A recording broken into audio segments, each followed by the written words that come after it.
ಒಂದನೇ ಅಧ್ಯಾಯವು ಭಗವದ್ಗೀತೆಯ ಬಹಿರಂಗಕ್ಕೆ ಕಾರಣಗಳನ್ನು ಸೂಚಿಸುವ ದೃಶ್ಯ, ಸನ್ನಿವೇಶ, ಸನ್ನಿವೇಶಗಳು ಮತ್ತು ಪಾತ್ರಗಳನ್ನು ಪರಿಚಯಿಸುತ್ತದೆ. ಈ ದೃಶ್ಯ ಕುರುಕ್ಷೇತ್ರದ ಪುಣ್ಯಭೂಮಿ. ಸನ್ನಿವೇಶವು ಯುದ್ಧಭೂಮಿಯಾಗಿದೆ. ಪರಿಸ್ಥಿತಿಯು ಯುದ್ಧವಾಗಿದೆ. ಮುಖ್ಯ ಪಾತ್ರಗಳು ಸರ್ವೋಚ್ಚ ಭಗವಾನ್ ಕೃಷ್ಣ ಮತ್ತು ರಾಜಕುಮಾರ ಅರ್ಜುನ, ತಮ್ಮ ಮಿಲಿಟರಿ ಕಮಾಂಡರ್ಗಳ ನೇತೃತ್ವದಲ್ಲಿ 4 ಮಿಲಿಯನ್ ಸೈನಿಕರು ವೀಕ್ಷಿಸಿದರು. ಎರಡು ಕಡೆಯ ಪ್ರಮುಖ ಯೋಧರನ್ನು ಹೆಸರಿಸಿದ ನಂತರ, ಮುಂಬರುವ ಯುದ್ಧದಲ್ಲಿ ಸ್ನೇಹಿತರು ಮತ್ತು ಸಂಬಂಧಿಕರನ್ನು ಕಳೆದುಕೊಳ್ಳುವ ಭಯ ಮತ್ತು ಅಂತಹ ಕ್ರಿಯೆಗಳಿಗೆ ಸಂಬಂಧಿಸಿದ ನಂತರದ ಪಾಪಗಳಿಂದಾಗಿ ಅರ್ಜುನನ ಹತಾಶೆಯನ್ನು ಇದು ವಿವರಿಸುತ್ತದೆ. ಹೀಗಾಗಿ ಈ ಅಧ್ಯಾಯದ ಶೀರ್ಷಿಕೆ, ಯುದ್ಧದ ಪರಿಣಾಮಗಳನ್ನು ದುಃಖಿಸುವುದು. ಓಂ ಶ್ರೀ ಪರಮಾತ್ಮನೇ ನಮಃ. ಶ್ರೀಮದ್ಭಗವದ್ಗೀತಾ ಅಥ ಪ್ರಥಮೋऽಧ್ಯಾಯಃ.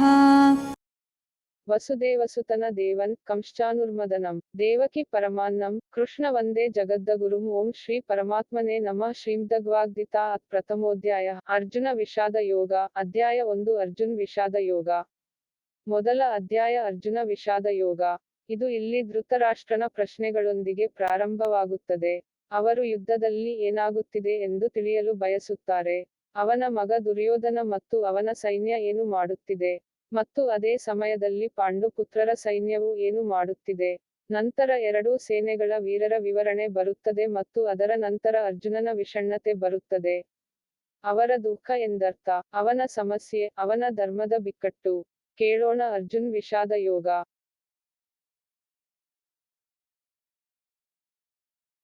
ಧೃತರಾಷ್ಟ್ರ ಉವಾಚ ಧರ್ಮಕ್ಷೇತ್ರೇ ಕುರುಕ್ಷೇತ್ರೇ ಸಮವೇತಾಯುಯುತ್ಸವಃ ಮಾಮಕಾಃ ಪಾಂಡವಾಶ್ಚೈವ ಕಿಮಕುರ್ವತ ಸಂಜಯ. ಧೃತರಾಷ್ಟ್ರ ಉವಾಚ ಧರ್ಮಕ್ಷೇತ್ರೇ ಕುರುಕ್ಷೇತ್ರೇ ಸಮವೇತಾಯುಯುತ್ಸವಃ ಮಾಮಕಾಃ ಪಾಂಡವಾಶ್ಚೈವ ಕಿಮಕುರ್ವತ ಸಂಜಯ. 1.1 ಧೃತರಾಷ್ಟ್ರನು ಸಂಜಯನನ್ನು ಕೇಳುತ್ತಾನೆ, ಪುಣ್ಯಭೂಮಿಯಾದ ಕುರುಕ್ಷೇತ್ರದಲ್ಲಿ ನನ್ನ ಮಕ್ಕಳು ಮತ್ತು ಪಾಂಡುವಿನ ಮಕ್ಕಳು ಏನು ಮಾಡುತ್ತಿದ್ದಾರೆ. ಧೃತರಾಷ್ಟ್ರ ಯುದ್ಧ ಸ್ಥಳದಲ್ಲಿ ಏನಾಗುತ್ತಿದೆ ಎಂದು ತಿಳಿಯಲು ಬಯಸುತ್ತಾನೆ. ಧೃತರಾಷ್ಟ್ರ ಕುರುಡನಾಗಿದ್ದ, ನೋಡಲಾಗಲಿಲ್ಲ, ಆದರೆ ಅವನು ತನ್ನ ಕಣ್ಣುಗಳಿಂದ ಕುರುಡನಾಗಿದ್ದನು, ಅವನ ಮನಸ್ಸು ಮತ್ತು ಮೆದುಳಿನಿಂದ ಅಲ್ಲ. ಅವರು ಧರ್ಮದೊಂದಿಗೆ ಇಲ್ಲ ಎಂದು ತಿಳಿದಿದ್ದರು, ಏಕೆಂದರೆ ಶ್ರೀಕೃಷ್ಣ ಇದ್ದ ಜಾಗದಲ್ಲಿ ಧರ್ಮ ನಡೆಯುತ್ತದೆ. ತನ್ನ ಮಗನ ಮೇಲಿನ ಪ್ರೀತಿಯಲ್ಲಿ, ಅವನು ಶಾಂತಿಯ ಮೇಲೆ ಯುದ್ಧವನ್ನು ಆರಿಸಿಕೊಂಡನು. ಆದರೆ, ಈ ಯುದ್ಧ ಅಷ್ಟು ಸುಲಭವಲ್ಲ ಎಂಬುದು ಅವರಿಗೆ ಗೊತ್ತಿತ್ತು. ನಮ್ಮ ಜೀವನದಲ್ಲಿ, ನಾವು ಏನಾದರೂ ತಪ್ಪು ಮಾಡಿದಾಗ, ನಾವು ಸಹ ಅರ್ಥಮಾಡಿಕೊಳ್ಳುತ್ತೇವೆ, ಸ್ನೇಹಿತರೆ. ನಮ್ಮ ಕ್ರಿಯೆಗಳ ಫಲಿತಾಂಶವು ಉತ್ತಮವಾಗಿಲ್ಲದಿರಬಹುದು. ಧೃತರಾಷ್ಟ್ರನ ವಿಷಯದಲ್ಲೂ ಅದೇ ಆಯಿತು. ಅವರು ಈ ಭಯ ಮತ್ತು ಆತಂಕದಲ್ಲಿಯೂ ಕಾಣುತ್ತಾರೆ.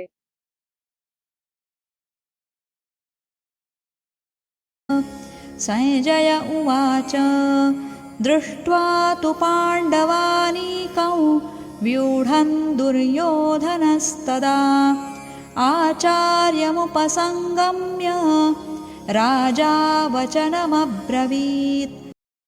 ಸಂಜಯ ಎತ್ತಿಕೊಂಡು, ದೃಷ್ಟ್ವಾತು ಪಾಂಡವಾನೀಕಾಂ ಯುದ್ಧಂ ದುರ್ಯೋಧನಸ್ತದಾ ಆಚಾರ್ಯಂಪಸಂಗಮ್ಯ ರಾಜಾ ವಚನಮಬ್ರವೀತ್. 1.2 ಸಂಜಯ್ ಕಣ್ಣಾರೆ ಕಂಡದ್ದನ್ನು ಹೇಳುತ್ತಾ ಉತ್ತರಿಸುತ್ತಾನೆ. ಓ ರಾಜನೇ, ದುರ್ಯೋಧನನು ಪಾಂಡವರ ಸೈನ್ಯದ ವ್ಯೂಹವನ್ನು ನೋಡುತ್ತಿದ್ದಾನೆ, ಮತ್ತು ಇದನ್ನು ಗುರು ದ್ರೋಣಾಚಾರ್ಯರ ಬಳಿಗೆ ಹೋಗಿ ಹೇಳಲಾಗುತ್ತದೆ. ಸಂಜಯನಿಗೆ ದಿವ್ಯ ದರ್ಶನವಾಯಿತು. ಅವನು ಯುದ್ಧದಿಂದ ದೂರವಿದ್ದರೂ ಅವನು ಯುದ್ಧವನ್ನು ನೋಡುತ್ತಿದ್ದನು, ತಾನು ಕಂಡದ್ದನ್ನು ಹೇಳುತ್ತಿದ್ದನು. ಇದರಲ್ಲಿ ಅವರು ತಮ್ಮ ಕಡೆಯಿಂದ ಏನನ್ನೂ ಹೇಳುತ್ತಿರಲಿಲ್ಲ, ಯುದ್ಧದ ಸ್ಥಿತಿಯನ್ನು ನೋಡಿಯೇ ಹೇಳುತ್ತಿತ್ತು. ಅಂದರೆ, ನಾವು ರನ್ನಿಂಗ್ ಕಾಮೆಂಟರಿಯನ್ನು ಕೇಳುತ್ತೇವೆ, ಅದರಂತೆಯೇ ಅದನ್ನು ಲೆಕ್ಕಾಚಾರ ಮಾಡಿ. ನಮಗೆ ಗೀತೆಯನ್ನು ಕೇಳಲು ಸಿಕ್ಕಿದ್ದು ಅವರ ದಿವ್ಯ ದರ್ಶನದ ಪವಾಡ. ಪಶ್ಯೈತಾಂ ಪಾಂಡುಪುತ್ರಾಣಾಂ ಆಚಾರ್ಯ ಮಹತೀ ಚಮೂಂ ವ್ಯೂಢಾನ್ ದ್ರುಪದಪುತ್ರೇಣ ತವ ಶಿಷ್ಯೇಣ ಧೀಮತಾ. ಪಶ್ಯೈತಾಂ ಪಾಂಡುಪುತ್ರಾಣಮಾಚಾರ್ಯ ಮಹತಿಂ ಕಮುಂ ವ್ಯೂಢಾಂ ದ್ರುಪದಪುತ್ರೇಣ ತವ ಶಿಷ್ಯೇನ ಧೀಮತಾ. 1.3 ಓ ಗುರುವೇ, ದ್ರುಪದನ ಮಗನೇ, ದೃಷ್ಟದ್ಯುಮ್ನನು ನಿನ್ನ ಬುದ್ಧಿವಂತ ಶಿಷ್ಯ. ಪಾಂಡುಪುತ್ರರ ಈ ಬೃಹತ್ ಸೇನೆಯನ್ನು ಸೃಷ್ಟಿಸಿದವನು ದೃಷ್ಟದ್ಯುಮ್ನ. ವ್ಯೂಹಕರ್ ಎಂದರೆ ಸೇನೆಯ ಯೋಧರು ಯಾವ ವಿಶೇಷ ರೀತಿಯಲ್ಲಿ ನಿಂತಿದ್ದಾರೆ. ಸೈನ್ಯಕ್ಕೆ ಪ್ರವೇಶಿಸಲು ಅಸಾಧ್ಯವಾದಂತಹ ಒಂದು ಶ್ರೇಣಿ. ಮತ್ತು ಯಾರಾದರೂ ಅದನ್ನು ಪ್ರವೇಶಿಸುವಲ್ಲಿ ಯಶಸ್ವಿಯಾದರೂ ಅವನು ಎಂದಿಗೂ ಹೊರಬರಲು ಸಾಧ್ಯವಿಲ್ಲ. ಸ್ನೇಹಿತರೆ, ನಾವು ಶತ್ರು ಅಥವಾ ಸಮಸ್ಯೆಯನ್ನು ನೋಡಿದಾಗ ಅದು ನಮಗೆ ತುಂಬಾ ದೊಡ್ಡದಾಗಿ ಮತ್ತು ಅಸಾಧಾರಣವಾಗಿ ಕಾಣುತ್ತದೆ. ಮತ್ತು ಏನಾದರೂ ಮಾಡಿ ಅದರೊಳಗೆ ಪ್ರವೇಶಿಸಿದರೆ ಏನಾಗುತ್ತದೆ ಎಂಬ ಭಯವು ಮನಸ್ಸಿನಲ್ಲಿದೆ. ನಾವು ಹೊರಬರಲು ಸಾಧ್ಯವೇ? ನಾವು ಗೆಲ್ಲಲು ಸಾಧ್ಯವೇ? ದುರ್ಯೋಧನನು ಅದೇ ಯೋಚನೆಯಲ್ಲಿ ಸಾಗುತ್ತಿದ್ದಾನೆ. ಅತ್ರ ಶೂರಾ ಮಹೇಶ್ವಾಸ ಭೀಮಾರ್ಜುನಸಮಾಯುಧಿ ಯುಯುಧಾನೋ ವಿರಾಟಶ್ಚ ದ್ರುಪದಶ್ಚ ಮಹಾರಥಃ धृष्टकेतुश्चेकितानः काशिराजश्च वीर्यवान् पुरुजित् कुन्तिभोजश्च शैब्यश्च नरपुङ्गवः युधामन्युश्च विक्रान्त उत्तमौजाश्च वीर्यवान् सौभद्रो द्रौपदेयाश्च सर्व एव महारथाः. ಅತ್ರ ಶೂರ ಮಹೇಶ್ವಾಸ ಭೀಮಾರ್ಜುನ ಸಮಾಯುಧಿ ಯುಯುಧಾನೋ ವಿರಾಟಶ್ಚ ದ್ರುಪದಶ್ಚ ಮಹಾರಥ. 1.4 ದೃಷ್ಟಕೇತುಶ್ಚೇಕಿತಾನ ಕಾಶಿರಜಶ್ಚ ವೀರ್ಯವಾನ್ ಪುರುಜಿತ್ ಕುಂತಿಭೋಜಶ್ಚ ಶೈಬ್ಯಶ್ಚ ನರಪುಂಗವ. 1.5 ಯುದ್ಧಮನ್ಯುಶ್ಚ ವಿಕ್ರಾಂತ ಉತ್ತಮೌಜಾಶ್ಚ ವೀರವಾನ್ ಸೌಭದ್ರೋ ದ್ರೌಪದೇಯಾಶ್ಚ ಸರ್ವ ಏವ ಮಹಾರಥ. 1.6 ಈ 3 ಶ್ಲೋಕಗಳಲ್ಲಿ ದುರ್ಯೋಧನನು ಪಾಂಡು ಪುತ್ರರ ಸೈನ್ಯದ ಮಹಾನ್ ಯೋಧರನ್ನು ಹೆಸರಿಸುತ್ತಿದ್ದಾನೆ. ಯುದ್ಧ ನಡೆದಾಗಲೆಲ್ಲ ನಿಮ್ಮ ಮುಂದೆ ನಿಂತಿರುವ ಸೈನ್ಯವನ್ನು, ಆ ಸೇನೆಯ ಯೋಧರನ್ನು ಪರೀಕ್ಷಿಸಿ.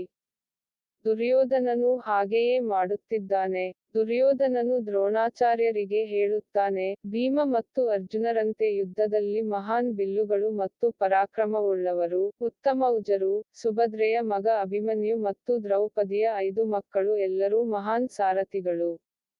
ಇದರಿಂದ ನಮಗೆ ತಿಳಿಯುವುದು ಶತ್ರುವೇ ಆಗಿರಲಿ ಅಥವಾ ಶತ್ರುವಿನಂತಹ ಸಮಸ್ಯೆಯೇ ಆಗಿರಲಿ ಎಲ್ಲವನ್ನೂ ತಿಳಿದುಕೊಳ್ಳಬೇಕು. ಸ್ನೇಹಿತರೆ, ಸಮಸ್ಯೆಯ ಪ್ರತಿಯೊಂದು ಅಂಶವನ್ನು ನಾವು ತಿಳಿದಿರಬೇಕು. ಸಮಸ್ಯೆಯ ಪ್ರತಿಯೊಂದು ಭಾಗ, ಅದರ ಭಾಗವು ತಿಳಿದಿರಬೇಕು. ದುರ್ಯೋಧನನು ಮಾಡುತ್ತಿದ್ದನಂತೆ. अस्माकन्तु विशिष्टाये तान्निबोधद्विजोत्तमा नायका मम सैन्यस्य संज्ञार्थं तान् ब्रवीमि ते.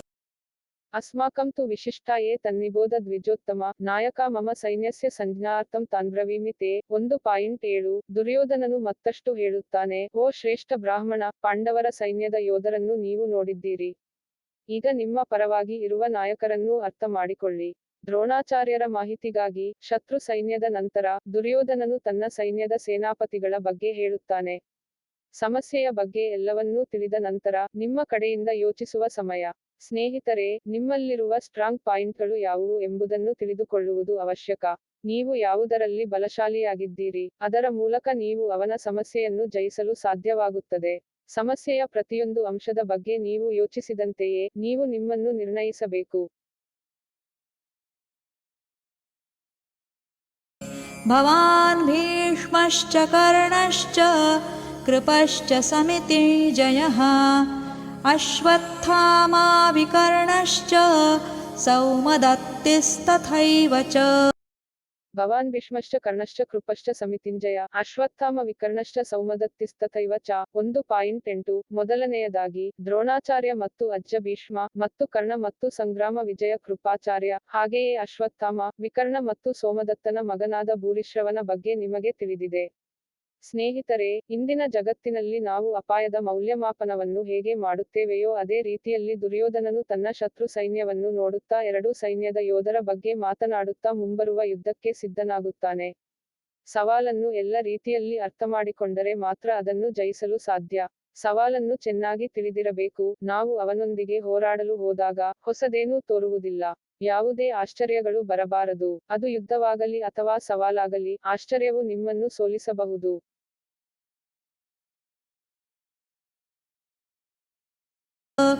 अन्ये च बहवः शूरा मदर्थे त्यक्तजीविताः नानाशस्त्रप्रहरणाः सर्वे युद्धविशारदाः ಅನ್ಯೇ ಚ ಬಹವ ಶುರಾ ಮದರ್ತೆ ತ್ಯಕ್ತಜೀವಿತ ನಾನಾಶಾಸ್ತ್ರ ಪ್ರಹರಣ ಸರ್ವೇ ಯುದ್ಧ ವಿಶಾರದ 1.9 ನನಗೋಸ್ಕರ ಬದುಕಿನ ಭರವಸೆಯನ್ನು ಬಿಡುವವರಿಗೆ ಕೊರತೆಯಿಲ್ಲ ಎಂದು ದುರ್ಯೋಧನ ಹೆಮ್ಮೆಯಿಂದ ಹೇಳುತ್ತಾನೆ. ಇಷ್ಟೇ ಅಲ್ಲ, ಈ ಯೋಧರು ಹಲವು ರೀತಿಯ ಗ್ರಂಥಗಳನ್ನು ಹೊಂದಿದ್ದಾರೆ ಮತ್ತು ಅವರೆಲ್ಲರೂ ಯುದ್ಧದಲ್ಲಿ ಬುದ್ಧಿವಂತರು. ದುರ್ಯೋಧನನ ಆಜ್ಞೆಯ ಮೇರೆಗೆ ಅವನ ಸೈನ್ಯದ ವೀರರು ಹೋರಾಡಿ ಸಾಯಲು ಸಿದ್ಧರಾಗಿದ್ದಾರೆ. ಅವನನ್ನು ನೋಡಿ ದುರ್ಯೋಧನನಿಗೆ ಸಂತೋಷವಾಯಿತು. ತನಗಾಗಿ ಸಾಯಲು ಸಿದ್ಧವಾಗಿರುವ ದುರ್ಯೋಧನನೊಡನೆ ಯುದ್ಧದಲ್ಲಿ ಹೋರಾಡಲು ಯೋಧರಿದ್ದರು. ನೀವು ಜೀವನದ ಸವಾಲುಗಳನ್ನು ಎದುರಿಸುವಾಗ ನಿಮಗೆ ಯಾರು ಇದ್ದಾರೆ? ಇದು ನಿಮ್ಮೊಂದಿಗೆ ನಿಮ್ಮ ಕೌಶಲ್ಯ, ನಿಮ್ಮ ಧೈರ್ಯ, ನಿಮ್ಮ ಕಠಿಣ ಪರಿಶ್ರಮ, ನಿಮ್ಮ ಸಹಚರರು ಮತ್ತು ನಿಮ್ಮ ಸ್ವಂತ ಸಂಬಂಧಿಕರೊಂದಿಗೆ ಸಂಭವಿಸುತ್ತದೆ. ವೀರ ಯೋಧರು ದುರ್ಯೋಧನನಿಗಾಗಿ ಏನು ಬೇಕಾದರೂ ಮಾಡಲು ಸಿದ್ಧರಾಗಿರುವಂತೆ ನಿಮ್ಮ ಸಹಚರರು ನಿನಗಾಗಿ ಏನು ಬೇಕಾದರೂ ಮಾಡಬಹುದು. ಅಪರ್ಯಾಪ್ತಂ ತದಸ್ಮಾಕಂ ಬಲಂ ಭೀಷ್ಮಾಭಿರಕ್ಷಿತಂ ಪರ್ಯಾಪ್ತಂ ತ್ವಿದಮೇತೇಷಾಂ ಬಲಂ ಭೀಮಾಭಿರಕ್ಷಿತಂ. ಅಪರ್ಯಾಪ್ತಂ ತದಸ್ಮಾಕಂ ಬಲಂ ಭೀಷ್ಮಾಭಿರಕ್ಷಿತಂ ಪರ್ಯಾಪ್ತಂ ತ್ವಿದಮೇತೇಷಾಂ ಬಲಂ ಭೀಮಾಭಿರಕ್ಷಿತಂ. 1.10 ದುರ್ಯೋಧನನು ಭೀಷ್ಮ ಪಿತಾಮಹನಿಂದ ರಕ್ಷಿಸಲ್ಪಟ್ಟ ತನ್ನ ಸೈನ್ಯವು ಎಲ್ಲ ರೀತಿಯಲ್ಲೂ ಅಜಯ ಎಂದು ಹೇಳುತ್ತಾನೆ. ಮತ್ತು ಅಲ್ಲಿ ಶತ್ರುಗಳ ಸೈನ್ಯವನ್ನು ಭೀಮನು ರಕ್ಷಿಸುತ್ತಾನೆ. ದುರ್ಯೋಧನನು ಭೀಮನ ಸೈನ್ಯವನ್ನು ಸುಲಭವಾಗಿ ಗೆಲ್ಲಬಹುದೆಂದು ಹೇಳಲು ಬಯಸುತ್ತಾನೆ. ದುರ್ಯೋಧನ ಇಲ್ಲಿ ಅಹಂಕಾರ ತೋರಿಸುತ್ತಿದ್ದಾನೆ. ಸ್ನೇಹಿತರೇ, ನೀವು ಮಾಡಬೇಕಾಗಿಲ್ಲ. ಎಂದೆಂದಿಗೂ ಇಲ್ಲ, ಏಕೆಂದರೆ ದುರ್ಯೋಧನನಿಗೆ ತಾನು ಇತರ ಸೈನ್ಯವನ್ನು ಸೋಲಿಸುತ್ತೇನೆ ಎಂದು ತಿಳಿದಿದ್ದರೆ ಅವನು ಏಕೆ ಯುದ್ಧ ಮಾಡುತ್ತಾನೆ? ಯುದ್ಧವನ್ನು ಗೆಲ್ಲಲು ಒಬ್ಬರು ಇನ್ನೊಬ್ಬರನ್ನು ಸೋಲಿಸಬೇಕು. ಸವಾಲು ಅಥವಾ ಸಮಸ್ಯೆ ಕಂಡರೆ ಗೆಲ್ಲುತ್ತೇವೆ ಅನ್ನಿಸುತ್ತದೆ. ಆದ್ದರಿಂದ ನಂಬಿಕೆ ಅಥವಾ ವಿಶ್ವಾಸ ಇರಬಹುದು, ಆದರೆ ದುರಹಂಕಾರ ಅಲ್ಲ. ಏಕೆಂದರೆ ಅಹಂಕಾರವಿದ್ದರೆ ಅದು ನಿಮ್ಮ ಸೋಲಿನ ಆರಂಭ.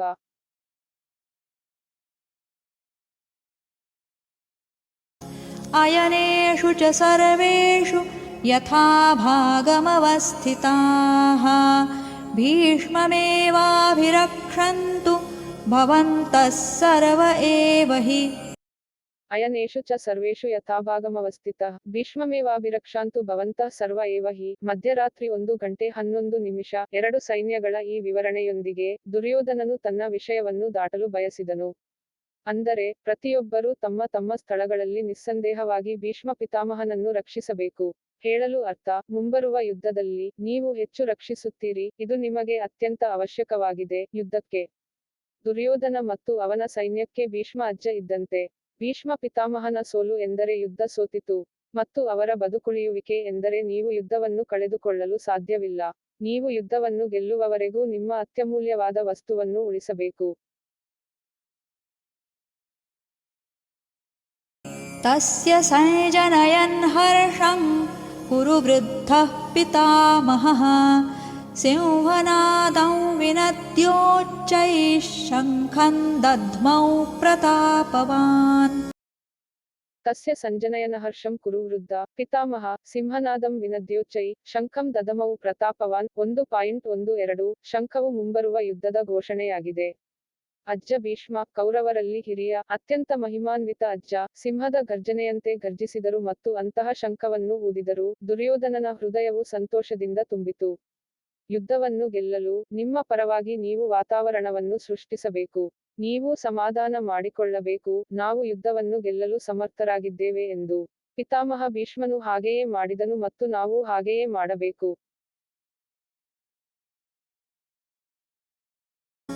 ತತಃ ಶಂಖಾಶ್ಚ ಭೇರ್ಯಶ್ಚ ಪಣವಾನಕಗೋಮುಖಾಃ ಸಹಸೈವಾಭ್ಯಹನ್ಯಂತ ಸಶಬ್ದಸ್ತು ಮುಲೋಭವತ್. ತಥಾ ಶಂಖಾಶ್ಚ ಭೇರ್ಯಶ್ಚ ಪಾನವನಕಗೋಮುಖ ಸಾಹಸೈವಾಭ್ಯಹನ್ಯಂತ ಸ ಶಬ್ದಸ್ತುಮುಲೋ ಮತ್ತು ಹ್ಯಾಶ್ 39 ಭವತ್. 1.13 ಯುದ್ಧಗಳು ಭೀಕರವಾಗಿವೆ ಮತ್ತು ಇದು ಇತಿಹಾಸದಲ್ಲಿ ರಕ್ತಸಿಕ್ತ ಯುದ್ಧದ ಆರಂಭವಾಗಿದೆ. ಭೀಷ್ಮ ಪಿತಾಮಹನ ಶಂಖದ ನಂತರ ಡೋಲು ಮತ್ತು ಡೋಲು, ಮೃದಂಗ ಮತ್ತು ಕಹಳೆಗಳು ಇತ್ಯಾದಿಗಳು ಒಟ್ಟಿಗೆ ಮೊಳಗಿದವು. ಈ ವಾದ್ಯಗಳ ಧ್ವನಿ ಸಂಗೀತವಲ್ಲ, ಅದು ತುಂಬಾ ಭಯಾನಕವಾಗಿತ್ತು. ಯುದ್ಧಗಳು ವಿನೋದವಲ್ಲ, ಸ್ನೇಹಿತರೆ. ಆದ್ದರಿಂದ, ಯುದ್ಧವನ್ನು ನಿರ್ಧರಿಸಿದರೆ, ಅದರಲ್ಲಿ ಸ್ವೀಕಾರಾರ್ಹವಾದದ್ದನ್ನು ಮಾಡಬೇಕು. ಪ್ರತಿಯೊಂದು ಯುದ್ಧ, ಪ್ರತಿ ಸವಾಲು, ತನ್ನದೇ ಆದ ಸನ್ನಿವೇಶಗಳೊಂದಿಗೆ ಬರುತ್ತದೆ. ಆ ಷರತ್ತುಗಳ ಆಧಾರದ ಮೇಲೆ ಮಾತ್ರ ಸಿದ್ಧತೆಗಳನ್ನು ಕೈಗೊಳ್ಳಬೇಕು.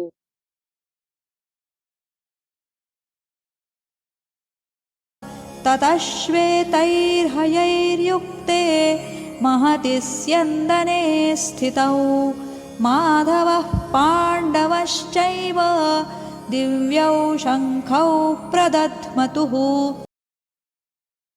ತತ ಶ್ವೇತೈರ್ಹಯೈರ್ಯುಕ್ತೆ ಮಹತಿ ಸ್ಯಂದನೆ ಸ್ಥಿತವು ಮಾಧವ ಪಾಂಡವಶ್ಚೈವ ದಿವ್ಯವು ಶಂಖವು ಪ್ರದಧ್ಮತು 1.14 ಈಗ ಪಾಂಡುಪುತ್ರರ ಸರದಿ. ಸೇನೆಯ ಶಂಖ. ಶ್ವೇತ ಕುದುರೆಗಳಿಂದ ಎಳೆಯಲ್ಪಟ್ಟ ಸೊಗಸಾದ ರಥದಲ್ಲಿ ಕುಳಿತ ಶ್ರೀಕೃಷ್ಣ ಮತ್ತು ಅರ್ಜುನರು ಸಹ ತಮ್ಮ ತಮ್ಮ ಆಕಾಶದ ಶಂಖಗಳನ್ನು ಊದಿದರು. ಯುದ್ಧದ ಸಿದ್ಧತೆ ಇದ್ದಾಗ, ಅದನ್ನು ಎರಡೂ ಕಡೆಯಿಂದ ಮಾಡಲಾಗುತ್ತದೆ. ಪ್ರತಿಯೊಂದು ಪಕ್ಷವು ತನ್ನ ವಿಜಯದ ಭರವಸೆಯಲ್ಲಿ ತನ್ನ ಸೈನ್ಯಕ್ಕೆ ತನ್ನನ್ನು ಒಪ್ಪಿಸುತ್ತದೆ. ಇಂದಿನ ಕಾಲದಲ್ಲಿ ಶಂಖವನ್ನು ನಮಗಾಗಿ ಊದುವ ಸಾದೃಶ್ಯದ ಬಗ್ಗೆ ಯೋಚಿಸಿದರೆ, ಅದು ನಮ್ಮನ್ನು ಪ್ರೇರೇಪಿಸುವ ಯಾವುದನ್ನಾದರೂ ಮಾಡಬಹುದು.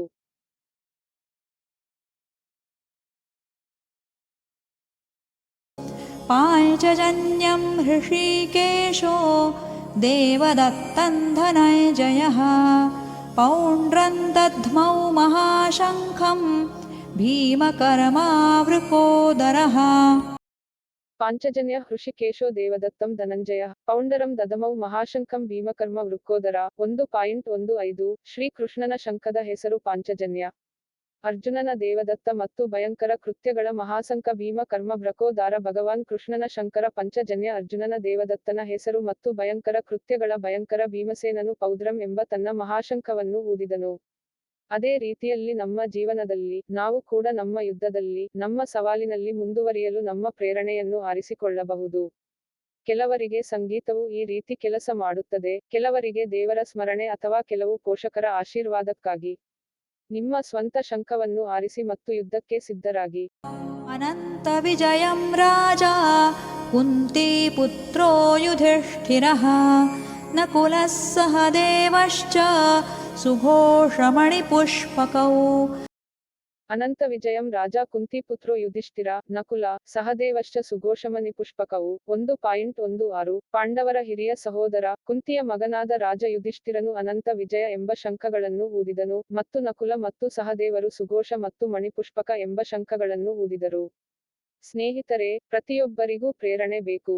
ನೀವು ನೋಡಿ, ಎಲ್ಲಾ ಜನರು ಯುದ್ಧವನ್ನು ಗೆಲ್ಲಲು ತಮ್ಮದೇ ಆದ ರೀತಿಯಲ್ಲಿ ತಮ್ಮ ಪ್ರಯತ್ನಗಳನ್ನು ಮಾಡುತ್ತಿದ್ದರು.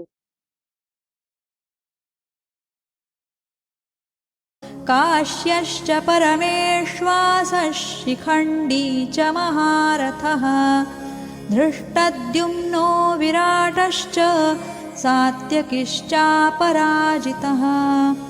द्रुपदो द्रौपदेयाश्च सर्वशः पृथिवीपते सौभद्रश्च महाबाहुः शङ्खान् दद्मुः पृथक् पृथक् ಕಶ್ಯಶ್ಚ ಪರಮೇಶ್ವಾಸ, ಶಿಖಂಡಿ ಚ ಮಹಾರಥ, ದೃಷ್ಟದ್ಯುಮ್ನೋ ವಿರತಶ್ಚ ಸತ್ಯಕಿಶ್ಚ ಪರಾಜಿತ 1.17 ದೃಪದೋ ದ್ರೌಪದೇಯಶ್ಚ ಸರ್ವಶಃ ಪೃಥಿವೀಪತೆ ಸೌಭದ್ರಶ್ಚ ಮಹಾಬಾಹು ಶಂಖಾಂಡದ್ಮು ಪೃಥಕ್ ಪೃಥಕ್ 1.18 ಪ್ರತಿ ಶಂಖದ ಪ್ರತ್ಯೇಕ ಧ್ವನಿ, ತನ್ನದೇ ಆದ ಪ್ರತ್ಯೇಕ ಅಸ್ತಿತ್ವ, ಯುದ್ಧದ ಪ್ರತಿ ಯೋಧ ತನ್ನ ಅಸ್ತಿತ್ವವನ್ನು ನೋಂದಾಯಿಸುತ್ತಿದೆ.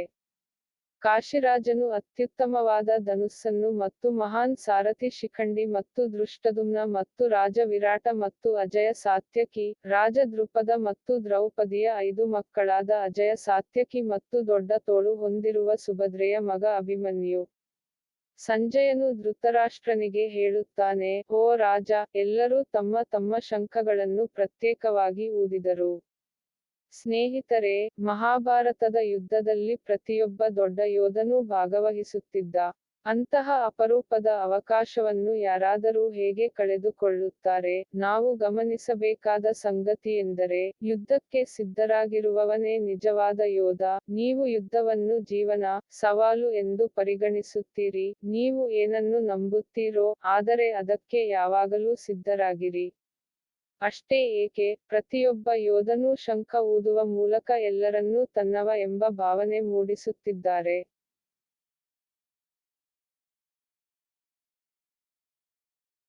सघोषोधार्तराष्ट्राणां हृदयानि व्यदारयत् नभश्च पृथिवी चैव तुमुलोऽव्यनुनादयन् ಸಘೋಷೋದಾರ್ತರಾಷ್ಟ್ರಾಣಂ ಹೃದಯಾನಿ ವ್ಯಾದರಾಯತ್ ನಭಶ್ಚ ಪೃಥಿವೀಂ ಚೈವ ತುಮುಲ ಮತ್ತು ಯಾಶ್ 39 ವ್ಯನುನಾದಯನ್ 1.19 ಯುದ್ಧದ ಮೊದಲು, ನಿಮ್ಮ ಶಕ್ತಿಯನ್ನು ತೋರಿಸುವ ಮೂಲಕ ನೀವು ಶತ್ರುಗಳನ್ನು ಹೆದರಿಸಲು ಪ್ರಯತ್ನಿಸುತ್ತೀರಿ. ಇಲ್ಲಿಯೂ ಅದೇ ಆಗುತ್ತಿದೆ. ಈ ಭಯಾನಕ ಪದವು ಆಕಾಶ ಮತ್ತು ಭೂಮಿಯಲ್ಲೂ ಪ್ರತಿಧ್ವನಿಸಿತು ಮತ್ತು ಭೂಮಿಯ ರಾಷ್ಟ್ರಗಳ ಹೃದಯಗಳನ್ನು, ಅಂದರೆ ನಿಮ್ಮ ಪರವಾಗಿ ಇರುವವರ ಹೃದಯವನ್ನು ಚುಚ್ಚಿತು ಎಂದು ಸಂಜಯ ಹೇಳುತ್ತಾನೆ. ನೀವು ಕೂಗಿದಾಗ, ಯುದ್ಧದ ಕೂಗು ನೀಡಿ, ದೊಡ್ಡ ಶತ್ರುವು ಹೆದರುತ್ತಾನೆ. ಈ ಕೂಗು ವೈರಿಯು ತಾನು ಯಾರೊಂದಿಗೆ ಹೋರಾಡುತ್ತೇನೆ ಎಂದು ಯೋಚಿಸುವಂತಿರಬೇಕು. ನೀವು ಸಂದರ್ಶನಕ್ಕೆ ಹೋಗಲಿ ಅಥವಾ ಯಾರನ್ನಾದರೂ ಭೇಟಿಯಾಗಲಿ, ನಿಮ್ಮ ಕೌಶಲ್ಯಗಳು ಮತ್ತು ಪ್ರತಿಭೆಗಳು ಎದುರಿಗಿರುವ ವ್ಯಕ್ತಿ ನಿಮ್ಮ ಕೌಶಲ್ಯದಿಂದ ಪ್ರಭಾವಿತರಾಗುವಂತಿರಬೇಕು.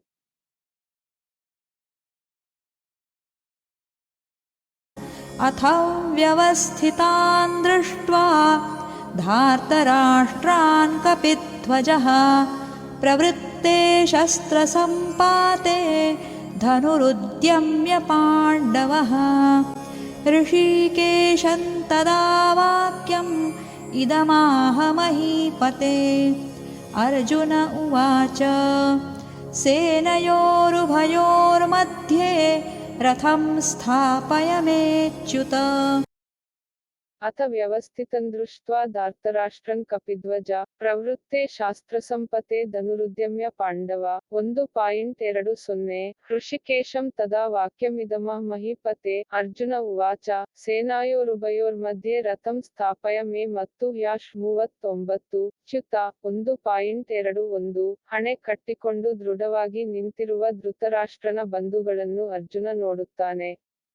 ನಂತರ ತನ್ನ ಧನುಸ್ಸನ್ನು ಎತ್ತಿ, ಋಷಿಕೇಶನು ಶ್ರೀ ಕೃಷ್ಣನಿಗೆ ಹೇಳುತ್ತಾನೆ, ಓ ಅಚ್ಯುತ, ನನ್ನ ರಥವನ್ನು ಎರಡು ಸೇನೆಗಳ ನಡುವೆ ಇರಿಸಿ. ಅಚ್ಯುತ ಎಂದರೆ ಅಟಲ್, ತನ್ನ ಸ್ಥಳದಿಂದ ಕದಲುವುದಿಲ್ಲ.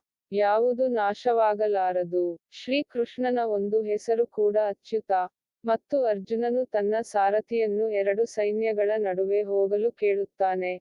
ಅರ್ಜುನನು ಶ್ರೀ ಕೃಷ್ಣನನ್ನು ಆರಿಸಿಕೊಂಡನು ಏಕೆಂದರೆ ದೇವರು ತನ್ನೊಂದಿಗೆ ಇದ್ದಾಗ ಧರ್ಮವು ತನ್ನೊಂದಿಗೆ ಇರುತ್ತದೆ ಎಂದು ತಿಳಿದಿದ್ದನು.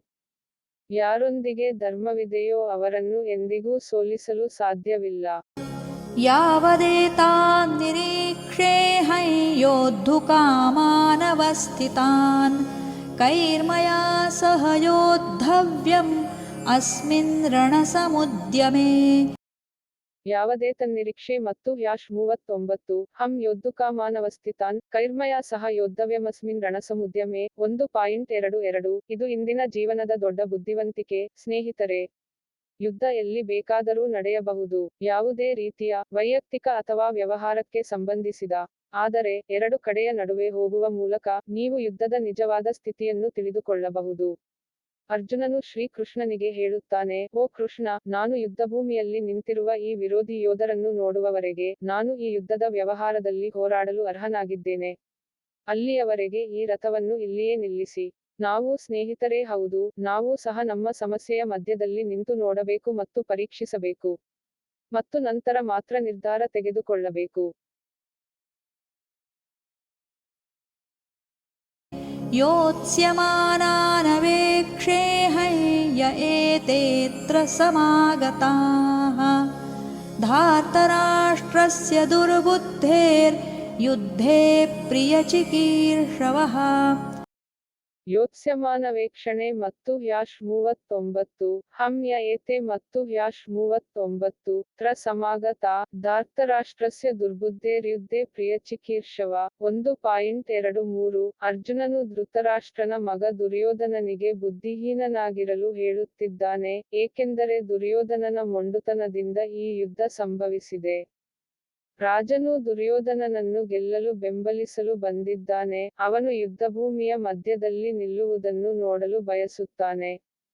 ಸ್ನೇಹಿತರೆ, ನಿಮ್ಮ ಶತ್ರು ಸರಿಯಾಗಿರುವುದು ಅನಿವಾರ್ಯವಲ್ಲ. ತಪ್ಪು ವಿಧಾನವನ್ನು ಅಳವಡಿಸಿಕೊಳ್ಳುವ ಮೂಲಕ ಅವನು ನಿಮ್ಮನ್ನು ಯುದ್ಧದಲ್ಲಿ ಸಿಲುಕಿಸಲು ಬಯಸಿದ ಸಾಧ್ಯತೆಯಿದೆ. ಮಹಾಭಾರತದಲ್ಲೂ ನಡೆದಂತೆ, ಯುದ್ಧ ಮಾಡಲೇಬೇಕು, ಮತ್ತು ನೀವು ನಿಮ್ಮ ಶತ್ರುವನ್ನು ಚೆನ್ನಾಗಿ ನೋಡಿದಾಗ ಮತ್ತು ಪರೀಕ್ಷಿಸಿದಾಗ ಮಾತ್ರ ಇದನ್ನು ಮಾಡಬೇಕು, ನೀವು ಅವನನ್ನು ತಿಳಿದಿದ್ದೀರಿ. ಆದ್ದರಿಂದ ಅರ್ಜುನನು ಎರಡು ಸೈನ್ಯಗಳ ನಡುವೆ ರಥವನ್ನು ತೆಗೆದುಕೊಳ್ಳಲು ಕೇಳುತ್ತಾನೆ.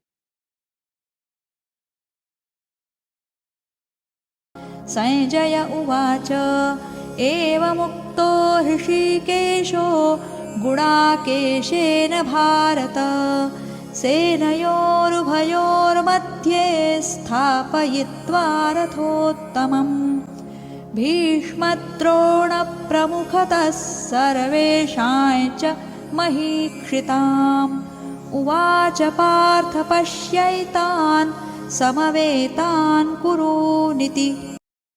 ಸಂಜಯ ಎತ್ತಿಕೊಂಡು, ಏವಮುಕ್ತೋ ಹೃಷಿಕೇಶೋ ಗುಡಾಕೇಶೇನ ಭಾರತ ಸೇನಾಯೋರುಭಯೋರ್मध्ये ಸ್ಥಾಪಯಿತ್ವಾ ರಥೋತ್ತಮಂ 1.24 ಭೀಷ್ಮದ್ರೋಣ ಪ್ರಮುಖತಾ ಸರ್ವೇಷಾಂ ಚ ಮಹೀಕ್ಷಿತಂ ಉವಾಚ ಪಾರ್ಥ ಪಶ್ಯೈತಾಂ ಸಮವೇತಾಂ ಕುರುನೀತಿ 1.25 ಸಂಜಯ್ ತನ್ನ ಸ್ಥಿತಿಯನ್ನು ಹೇಳುತ್ತಾನೆ.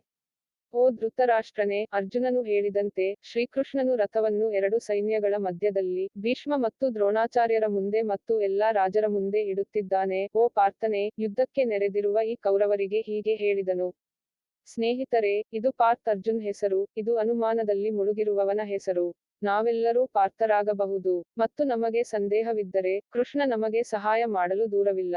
ಹಾಗೆಯೇ ಅವನ ಗೀತೆಯೂ ಹೋಗುವುದಿಲ್ಲ. ತತ್ರಾಪಶ್ಯತ್ ಸ್ಥಿತಾನ್ ಪಾರ್ಥಃ ಪಿತॄನಥ ಪಿತಾಮಹಾನ್ ಆಚಾರ್ಯಾನ್ ಮಾತುಲಾನ್ ಭ್ರಾತॄನ್ ಪುತ್ರಾನ್ ಪೌತ್ರಾನ್ ಸಖೀಂಸ್ತಥಾ. ತತ್ರಾಪಶ್ಯತ್ ಸ್ಥಿತಾನ್ ಪಾರ್ಥ ಪಿತೃನಾಥ ಪಿತಾಮಹನ್ ಆಚಾರ್ಯನ್ ಮಾತುಲನ್ ಭ್ರಾತೃನ್ ಅಪುತ್ರನ್ ಪೌತ್ರಂ ಸಖಿಸ್ತಥಾ 1.26 ಶ್ವಶುರಾನ್ ಸುಹೃದಶ್ಚೈವ ಸೇನಾಯೋರುಭಯೋರಪಿ ತಾನ್ ಸಮೀಕ್ಷ್ಯ ಸ ಕೌಂತೇಯ ಸರ್ವಾನ್ ಬಂಧೂನವಸ್ಥಿತಾನ್ 1.27 ಕುಂತಿಗೆ ಪ್ರೀತ ಎಂಬ ಹೆಸರು ಇತ್ತು. ಪೃತಪುತ್ರ ಎಂದರೆ ಕುಂತಿಯ ಮಗ, ಚಿಕ್ಕಪ್ಪ, ಚಿಕ್ಕಪ್ಪ, ತಾತ, ಮುತ್ತಜ್ಜ, ಗುರು, ಮಾವ, ಸಹೋದರರು, ಪುತ್ರರು, ಮೊಮ್ಮಕ್ಕಳನ್ನು ನೋಡುತ್ತಾ ಪಾರ್ಥನು ಎರಡೂ ಸೇನೆಗಳ ಮಧ್ಯದಲ್ಲಿ ಇರುತ್ತಾನೆ. ಅದಕ್ಕಾಗಿಯೇ ಮಹಾಭಾರತವನ್ನು ಧಾರ್ಮಿಕ ಯುದ್ಧ ಎಂದು ಕರೆಯಲಾಗಿದೆ. ಧರ್ಮಕ್ಕಾಗಿ ಮಾಡಿದ ಯುದ್ಧ. ಮತ್ತು ಈ ಯುದ್ಧದ ದೊಡ್ಡ ಕುಟುಂಬವನ್ನು ಎರಡು ಭಾಗಗಳಾಗಿ ವಿಂಗಡಿಸಲಾಗಿದೆ. ಅರ್ಧದಷ್ಟು ಸಂಬಂಧಿಕರು ಒಂದು ಕಡೆ ಮತ್ತು ಅರ್ಧದಷ್ಟು ಇನ್ನೊಂದು ಕಡೆ. ಯುದ್ಧದಲ್ಲಿ ಯಾರನ್ನು ಬೆಂಬಲಿಸಬೇಕೆಂದು ಪ್ರತಿಯೊಬ್ಬರೂ ನಿರ್ಧರಿಸಬೇಕು. ದುರ್ಯೋಧನನ ಅಥವಾ ಅರ್ಜುನನ.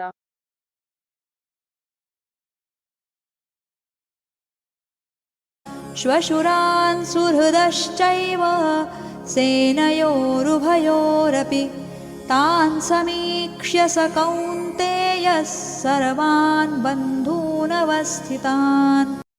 ತತ್ರಾಪಶ್ಯತ್ ಸ್ಥಿತಾನ್ ಪಾರ್ಥ ಪಿತೃನಾಥ ಪಿತಾಮಹನ್ ಆಚಾರ್ಯನ್ ಮಾತುಲನ್ ಭ್ರಾತೃನ್ ಅಪುತ್ರನ್ ಪೌತ್ರಂ ಸಖಿಸ್ತಥಾ 1.26 ಶ್ವಶುರಾನ್ ಸುಹೃದಶ್ಚೈವ ಸೇನಾಯೋರುಭಯೋರಪಿ ತಾನ್ ಸಮೀಕ್ಷ್ಯ ಸ ಕೌಂತೇಯ ಸರ್ವಾನ್ ಬಂಧೂನವಸ್ಥಿತಾನ್ 1.27 ಈ ಎಲ್ಲಾ ಹತ್ತಿರದ ಬಂಧುಗಳ ಜೊತೆಗೆ ಅರ್ಜುನನು ತನ್ನ ಸ್ನೇಹಿತರು, ಮಾವ, ಸೂರ್ಯ ದಿನಗಳನ್ನು ನೋಡುತ್ತಿದ್ದಾನೆ. ಪರಿಗಣಿಸುತ್ತಿದ್ದಾರೆ. ಪಾಂಡು ಮಕ್ಕಳೊಂದಿಗೆ ಇಡೀ ಜೀವನವನ್ನು ಕಳೆದರು. ಧೃತರಾಷ್ಟ್ರ ಪುತ್ರರು, ಎಲ್ಲಾ ಸಂಬಂಧಿಕರು, ಎಲ್ಲಾ ಬಂಧುಗಳು, ಎಲ್ಲರೂ ಒಂದೇ. ಎರಡು ಕಡೆಯವರು ತಮ್ಮದೇ ಆದ ಜನರನ್ನು ಹೊಂದಿದ್ದಾರೆ. ಆದರೆ, ಈಗ ನಮ್ಮದೇ ಜನರ ಎರಡು ಕಡೆ ಇವೆ. ಅದರ ಒಂದು ಕಡೆ ಶತ್ರುಗಳದ್ದು. ಅರ್ಜುನ್ ಎಲ್ಲರೊಂದಿಗೂ ಜಗಳವಾಡುತ್ತಿರಲಿಲ್ಲ. ಆದರೆ, ಈಗ ಯುದ್ಧದಲ್ಲಿ ಅವನ ಶತ್ರುವಾಗಿದ್ದ. ಮತ್ತು ಅವನು ಅವರೊಂದಿಗೆ ಹೋರಾಡಬೇಕಾಗುತ್ತದೆ.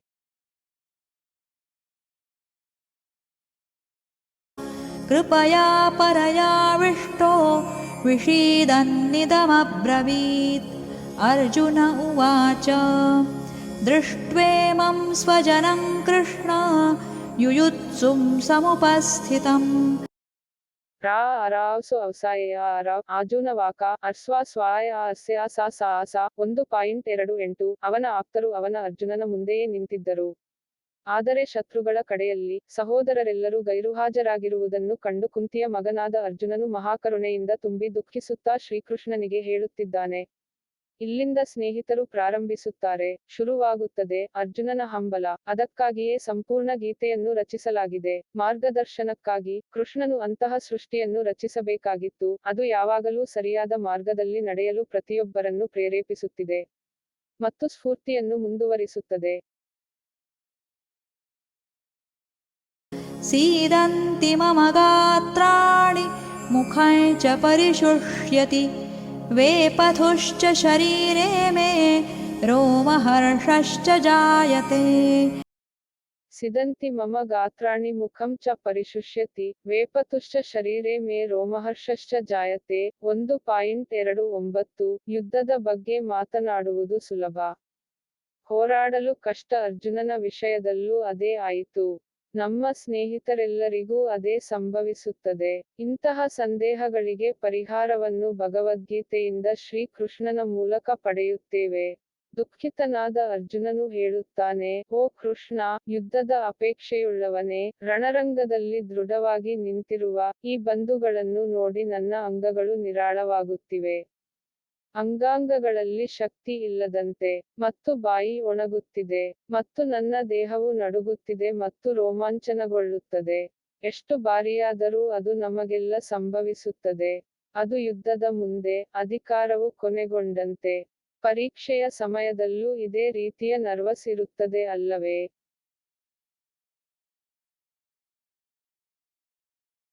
गाण्डीवं स्रंसते हस्तात् त्वक्चैव परिदह्यते न च शक्नोम्यवस्थातुं भ्रमतीव च मे मनः ಗಾಂಡೀವಂ ಸ್ರಂಸತೆ ಹಸ್ತತ್ವಕ್ಕೈವಾ ಪರಿದಾಹ್ಯತೆ ನ ಚ ಶಕ್ನೋಮ್ಯವಸ್ಥಾತುಂ ಭ್ರಮತೀವ ಚ ಮೇ ಮನ. 1.30 ಅರ್ಜುನ್ ತನ್ನ ದುಃಖವನ್ನು ಹೇಳಿಕೊಂಡಿದ್ದಾನೆ. ಅವರ ದುಃಖ, ಸ್ನೇಹಿತರೆ, ನಮ್ಮ ಸಂದಿಗ್ಧತೆಗಳಿಗಿಂತ ಭಿನ್ನವಾಗಿಲ್ಲ. ನಾವು ಪರೀಕ್ಷೆಗಳನ್ನು ನೀಡುತ್ತಿರಲಿ, ನಾವು ವ್ಯಾಪಾರ ಮಾಡಲಿ, ನಾವು ದೊಡ್ಡ ಪಂದ್ಯವನ್ನು ಆಡಲಿರಲಿ, ಅರ್ಜುನನ ಸ್ಥಿತಿಯಲ್ಲಿ ನಮ್ಮನ್ನು ಕಂಡುಕೊಳ್ಳುವ ಸಂದರ್ಭಗಳು ಹಲವು. ನಾವು ಹೋರಾಡಲು ಯೋಗ್ಯರಲ್ಲ ಎಂದು ತೋರುತ್ತಿದೆ. ನಾವು ಯುದ್ಧದಲ್ಲಿ ಹೋರಾಡಲು ಸಾಧ್ಯವಾಗುವುದಿಲ್ಲ. ಅವನ ಗಾಂಡೀವ ಬಿಲ್ಲು ಅರ್ಜುನನ ಕೈಯಿಂದ ಬೀಳುತ್ತಿದೆ, ಮತ್ತು ಚರ್ಮವು ತುಂಬಾ ಉರಿಯುತ್ತಿದೆ, ಮತ್ತು ಅವನ ಮನಸ್ಸು ಪ್ರಬುದ್ಧವಾಗುತ್ತಿದೆ. ಅದಕ್ಕೆ ನಿಲ್ಲಲು ಆಗುತ್ತಿಲ್ಲ. निमित्तानि च पश्यामि विपरीतानि केशव न च श्रेयोऽनुपश्यामि हत्वा स्वजनमाहवे ನಿಮಿತ್ತಾನಿ ಚ ಪಶ್ಯಾಮಿ ವಿಪರೀತಾನಿ ಕೇಶವ ನ ಚ ಶ್ರೇಯೋ. ಮತ್ತು ಯಾಶ್ 39 ನುಪಶ್ಯಾಮಿ ಹತ್ವಾ ಸ್ವಜನಮಾಹವೇ. 1.31 ವಿಶ್ವದ ಶ್ರೇಷ್ಠ ಯೋಧ ಅರ್ಜುನ ಹತಾಶನಾಗಿದ್ದಾನೆ. ನೀವು ನಡುಗುವುದನ್ನು ಕಂಡುಕೊಂಡರೆ ಯುದ್ಧದ ಮೊದಲು, ನೋಡಪ್ಪ, ಭಯದಿಂದ ಬಾಯಿ ಒಣಗುತ್ತಿದೆ, ಆದ್ದರಿಂದ ನೀವು ಖಂಡಿತವಾಗಿಯೂ ಕಳೆದುಕೊಳ್ಳುತ್ತೀರಿ ಎಂದು ನೀವು ಭಾವಿಸುತ್ತೀರಿ. ಜಗತ್ತು ಕೊನೆಗೊಳ್ಳುತ್ತಿದೆ ಎಂದು ತೋರುತ್ತದೆ. ಸುತ್ತಲೂ ಕತ್ತಲೆಯ ಭಾವ. ಇಂತಹ ಸಮಯದಲ್ಲಿ ನಮಗೆ ಮಾರ್ಗದರ್ಶಿ ಬೇಕು. ಆದುದರಿಂದಲೇ ಅರ್ಜುನನು ಹೇಳುತ್ತಾನೆ, ಓ ಕೇಶವ, ನಾನು ರೋಗಲಕ್ಷಣಗಳ ವಿರುದ್ಧವನ್ನೂ ನೋಡುತ್ತಿದ್ದೇನೆ, ಮತ್ತು ಯುದ್ಧದಲ್ಲಿ ಬಂಧು ಸಮುದಾಯವನ್ನು ಕೊಲ್ಲುವುದರಿಂದ ಕಲ್ಯಾಣವೂ ಕಾಣುವುದಿಲ್ಲ. ನನ್ನ ಸ್ವಂತ ಜನರ ಪ್ರಾಣವನ್ನು ತೆಗೆಯುವುದರಿಂದ ನನಗೆ ಏನು ಪ್ರಯೋಜನವಾಗುತ್ತದೆ ಎಂದರ್ಥ.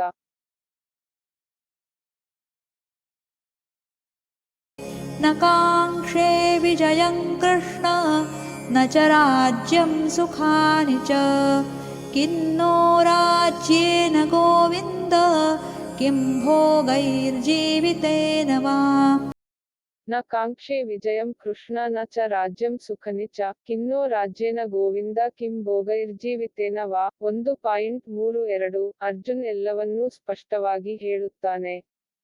ಭಯದಲ್ಲಿ ಎಲ್ಲವೂ ನಿರರ್ಥಕವೆಂದು ತೋರುತ್ತದೆ. ಅರ್ಜುನ ಹೇಳುತ್ತಾನೆ, ಓ ಕೃಷ್ಣ, ನನಗೆ ವಿಜಯವೂ ಬೇಡ, ರಾಜ್ಯವೂ ಬೇಡ, ಸುಖವೂ ಬೇಡ. ಅಂತಹ ರಾಜ್ಯದಿಂದ ನಮಗೆ ಏನು ಪ್ರಯೋಜನ, ಓ ಗೋವಿಂದ, ಅಥವಾ ಅಂತಹ ಸಂತೋಷಗಳಿಂದ ಮತ್ತು ಜೀವನದಿಂದ ಏನು ಪ್ರಯೋಜನ? ಈ ವಿಷಣ್ಣತೆಯಲ್ಲಿ, ಅನುಮಾನದಲ್ಲಿ, ಭಯದಲ್ಲಿ ಅಥವಾ ದಿಗ್ಭ್ರಮೆಯಲ್ಲಿ ಅರ್ಜುನನು ಬಿಟ್ಟುಕೊಡಲು, ಎಲ್ಲವನ್ನೂ ತ್ಯಜಿಸಲು ಸಿದ್ಧನಾಗಿರುತ್ತಾನೆ. ಅವರಿಗೆ ಹಣ, ಜಗತ್ತು ಯಾವುದೂ ಬೇಡ. ಅವರು ತುಂಬಾ ಹೆದರುತ್ತಾರೆ. ಅವರು ಪ್ರಪಂಚದ ಎಲ್ಲಾ ಸಂತೋಷವನ್ನು ಬಿಟ್ಟು, ಸದ್ಯಕ್ಕೆ ಈ ಯುದ್ಧವನ್ನು ತಪ್ಪಿಸಲು ಬಯಸುತ್ತಾರೆ. ನಾವು ಸಹ ಈ ರೋಗಲಕ್ಷಣಗಳನ್ನು ಗುರುತಿಸಿದ್ದೇವೆ, ಆದ್ದರಿಂದ ಅಂತಹ ಪರಿಸ್ಥಿತಿಯಲ್ಲಿ, ನಾವು ಕೂಡ ಕೃಷ್ಣ ನಮಗೆ ಹೇಳಿದಂತೆ ಮಾಡುತ್ತೇವೆ.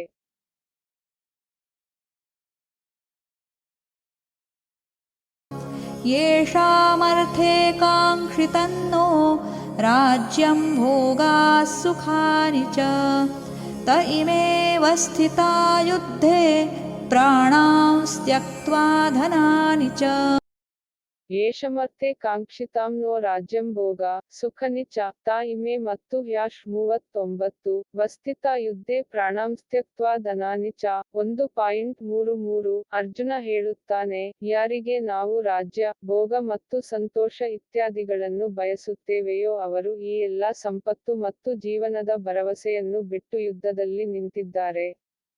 ಜೀವನದ ಪ್ರತಿಯೊಂದು ಯುದ್ಧ, ಪ್ರತಿಯೊಂದು ಕೆಲಸ, ನಾವು ನಮ್ಮ ಸ್ವಂತ ಜನರಿಗಾಗಿ ಮಾಡುತ್ತೇವೆ. ನಮ್ಮ ಎಲ್ಲಾ ಕೆಲಸಗಳು, ಎಲ್ಲಾ ಪ್ರಯೋಜನಗಳು, ಎಲ್ಲಾ ಸಂತೋಷ, ಶಾಂತಿ, ಓಟ, ನಮ್ಮ ಸ್ವಂತ ಜನರಿಗೆ ಮಾತ್ರ ಎಂದು ಯೋಚಿಸಿ.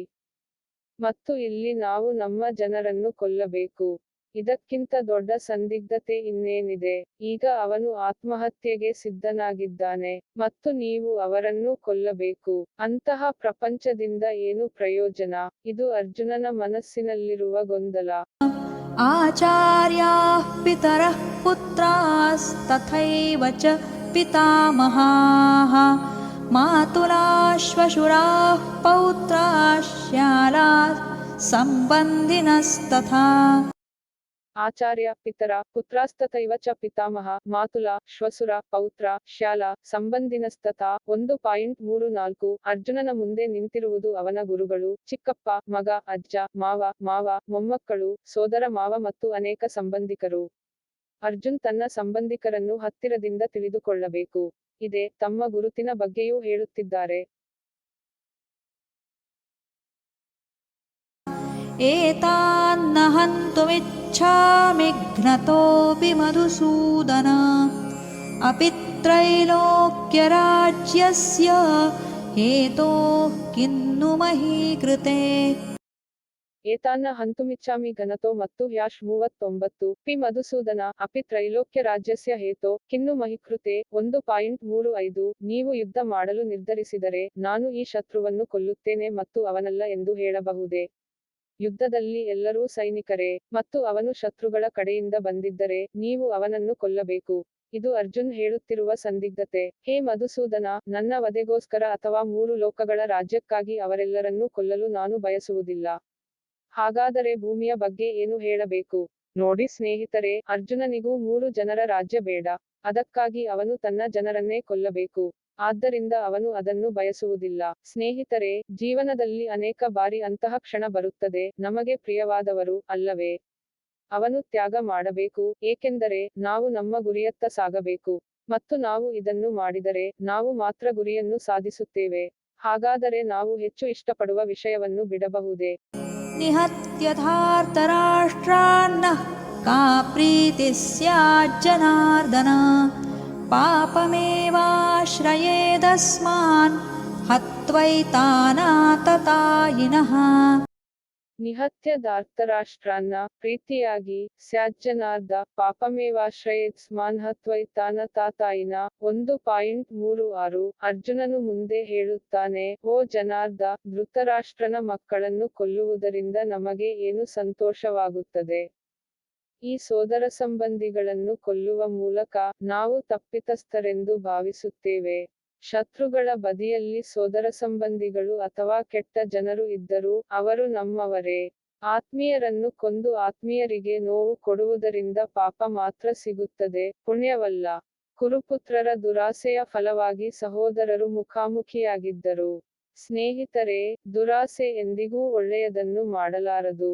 ಅದು ಮಹಾಭಾರತದಲ್ಲೂ ಇರಬಾರದಿತ್ತು. ಒಂದು ಕಡೆ ಗೆಲ್ಲಬೇಕಾದರೆ ಇನ್ನೊಂದು ಕಡೆ ಸಾಯಬೇಕಿತ್ತು.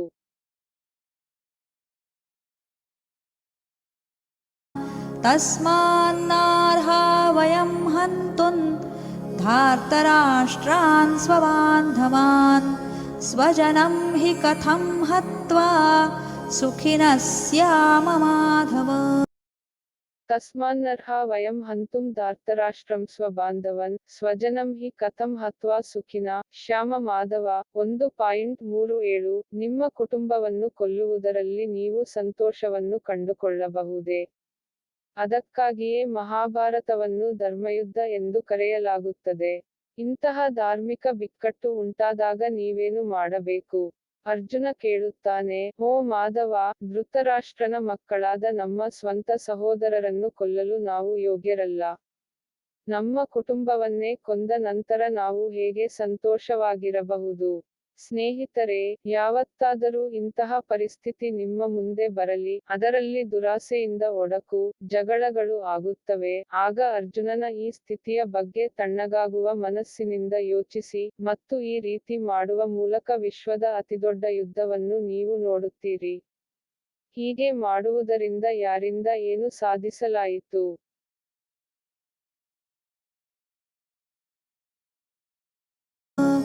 यद्यप्येतेन पश्यन्ति लोभोपहत चेतसः कुलक्षयकृतं दोषं मित्रद्रोहे च पातकम् कथं न ज्ञेयमस्माभिः पापादस्मान्निवर्तितुं कुलक्षयकृतं दोषं प्रपश्यद्भिर्जनार्दन।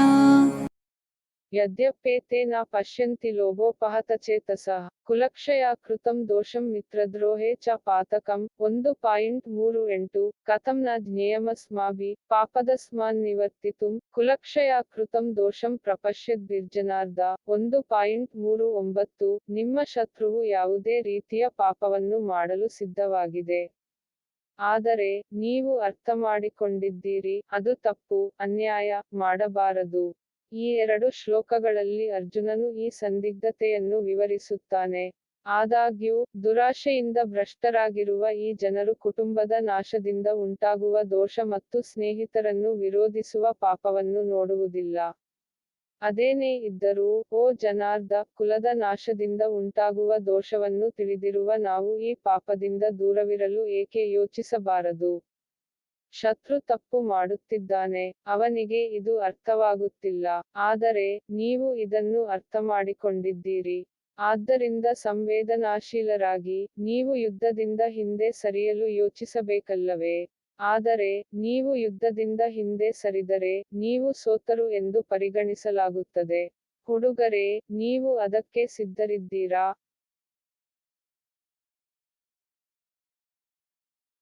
कुलक्षये प्रणश्यन्ति कुलधर्माः सनातनाः धर्मे नष्टे कुलं कृत्स्नम् अधर्मोऽभिभवत्युत। ಕುಲಕ್ಷಯೇ ಪ್ರಣಶ್ಯಂತಿ ಕುಲಧರ್ಮ ಸನಾತನಃ ಧರ್ಮೇ ನಷ್ಟೇ ಕುಲಂ ಕೃಷ್ಣಮಧರ್ಮೋ ಮತ್ತು ಹ್ಯಾಶ್ 39 ವಿಭವತ್ಯುತ. 1.40 ಕುಟುಂಬವು ಎಲ್ಲಿ ಕೊನೆಗೊಳ್ಳುತ್ತದೆ, ಏನೂ ಉಳಿಯುವುದಿಲ್ಲ. ಕುಲ ನಾಶ ಎಂದರೆ ಎಲ್ಲವೂ ನಾಶವಾಗುತ್ತದೆ. ಇದೇ ಪರಿಸ್ಥಿತಿಯಲ್ಲಿ ಅರ್ಜುನ್ ಸಿಕ್ಕಿಬಿದ್ದಿದ್ದಾರೆ. ಅವರು ಹೇಳುತ್ತಾರೆ, ಕುಟುಂಬದ ನಾಶದೊಂದಿಗೆ ಶಾಶ್ವತ ಕುಟುಂಬ ಧರ್ಮವು ನಾಶವಾಗುತ್ತದೆ. ಮತ್ತು ಧರ್ಮ ನಾಶವಾದಾಗ ಪಾಪವು ಇಡೀ ಕುಟುಂಬದಲ್ಲಿ ಬಹಳಷ್ಟು ಹರಡುತ್ತದೆ. ಅರ್ಜುನ್ ಅವರು ಹೇಳಲು ಬಯಸಿದ್ದು ಇಷ್ಟೇ. ಕುಟುಂಬ ನಾಶವಾದರೆ ಧರ್ಮ ನಾಶವಾಗುತ್ತದೆ. ಧರ್ಮದ ನಾಶದಿಂದ ಇಡೀ ಕುಲದಲ್ಲಿ, ಇಡೀ ಕುಟುಂಬದಲ್ಲಿ ಪಾಪ ಹೆಚ್ಚುತ್ತದೆ. ನಮ್ಮ ಬೇರುಗಳು, ನಮ್ಮ ಗುಣ, ನಮ್ಮ ಆದರ್ಶಗಳೊಂದಿಗೆ ನಮ್ಮನ್ನು ಸಂಪರ್ಕಿಸುವುದು ಕುಟುಂಬವಾಗಿದೆ. ಅದು ಮುಗಿದ ತಕ್ಷಣ ಸಮಾಜದಲ್ಲಿ ಪಾಪ ಹೆಚ್ಚಾಗತೊಡಗುತ್ತದೆ. ಸ್ನೇಹಿತರೆ, ನೀವು ಬೇಕಾದರೆ ನಿಮ್ಮ ಸುತ್ತಲೂ ನೋಡಬಹುದು, ಅಲ್ಲಿ ಕುಟುಂಬಕ್ಕೆ ಗೌರವವಿಲ್ಲ, ಯಾವುದಕ್ಕೂ ಗೌರವವಿಲ್ಲ. ಮತ್ತು ಸಮಾಜವು ಅವನತಿಯತ್ತ ಮಾತ್ರ ಹೋಗುತ್ತದೆ. अधर्माभिभवात् कृष्ण प्रदुष्यन्ति कुलस्त्रियः स्त्रीषु दुष्टासु वार्ष्णेय जायते वर्णसङ्करः। ಅಧರ್ಮಾಭಿಭವತ್ ಕೃಷ್ಣ ಪ್ರದುಷ್ಯಂತಿ ಕುಲಸ್ತ್ರೀಯಃ ಸ್ತ್ರೀಷು ದುಷ್ಟಾಸು ವಾರ್ಷ್ಣೇಯ ಜಾಯತೆ ವರ್ಣಸಂಕರ. 1.41 ಕುಟುಂಬದ ಯೋಗಕ್ಷೇಮವು ಅದರ ಮಹಿಳೆಯರ ಮೇಲೆ ಅವಲಂಬಿತವಾಗಿರುತ್ತದೆ. ಮನೆ ಕಟ್ಟಿದರೆ ಮನೆ ಕಟ್ಟುವುದು ಕುಟುಂಬದ ಹೆಣ್ಣಿನ ಕಾರಣ. ಹೆಣ್ಣಿಲ್ಲದ ಮನೆಯಲ್ಲಿ ಆ ಮನೆಗೆ ಭವಿಷ್ಯವಿಲ್ಲ ಎಂಬ ಮಾತಿದೆ. ಮತ್ತು ಈ ಮಹಿಳೆಯರು ಅಶುದ್ಧ ಅಥವಾ ಭ್ರಷ್ಟರಾದರೆ ಅದರ ಪರಿಣಾಮ ಏನು? ಅರ್ಜುನನು ಹೇಳುತ್ತಾನೆ, ಓ ಕೃಷ್ಣ, ಪಾಪಗಳ ಹೆಚ್ಚಳದಿಂದಾಗಿ ಕುಟುಂಬದ ಮಹಿಳೆಯರು ಅತ್ಯಂತ ಕಲುಷಿತರಾಗುತ್ತಾರೆ. ಮತ್ತು ಮಹಿಳೆಯರು ಭ್ರಷ್ಟಗೊಂಡಾಗ ಮಿಶ್ರತಳಿಗಳು ಉದ್ಭವಿಸುತ್ತವೆ. ಸಂಕರೋ ನರಕಾಯೈವ ಕುಲಘ್ನಾನಾಂ ಕುಲಸ್ಯ ಚ ಪತಂತಿ ಪಿತರೋ ಹ್ಯೇಷಾಂ ಲುಪ್ತಪಿಂಡೋದಕಕ್ರಿಯಾಃ.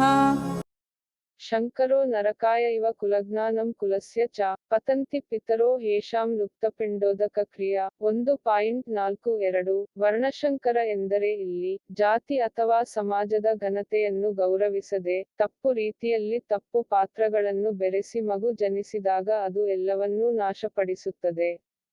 ಅದಕ್ಕಾಗಿಯೇ ಸಮಾಜದ ನಿಯಮಗಳನ್ನು ಬಹಳ ಚಿಂತನಶೀಲವಾಗಿ ಮಾಡಲಾಗಿದೆ ಸ್ನೇಹಿತರೆ. ಮತ್ತು ಸಾವಿರಾರು ವರ್ಷಗಳ ಆಲೋಚನೆ ಮತ್ತು ನಿಯಮಗಳನ್ನು ಯೋಚಿಸದೆ ಮುರಿಯಬಾರದು. ಇದನ್ನೇ ಅರ್ಜುನ್ ವಿವರಿಸಿದ್ದಾರೆ. ಓ ಕೃಷ್ಣ, ಅಂತರ್ಜಾತಿ ವಿವಾಹವು ಕುಲ ಮತ್ತು ಕುಲವನ್ನು ನರಕಕ್ಕೆ ಕೊಂಡೊಯ್ಯಲು ಮಾತ್ರ ನಡೆಯುತ್ತದೆ. ದೇಹ ಜಲದ ಸಂಸ್ಕಾರಗಳಲ್ಲಿ ಮಗ್ನರಾದವರು, ಅಂದರೆ ಶ್ರಾದ್ದ ಮತ್ತು ಕನ್ನಡಿಯಿಂದ ವಂಚಿತರಾದ ತಮ್ಮ ಪೂರ್ವಜರಿಗೂ ಅರ್ಧದಷ್ಟು ವೇಗ ಸಿಗುತ್ತದೆ.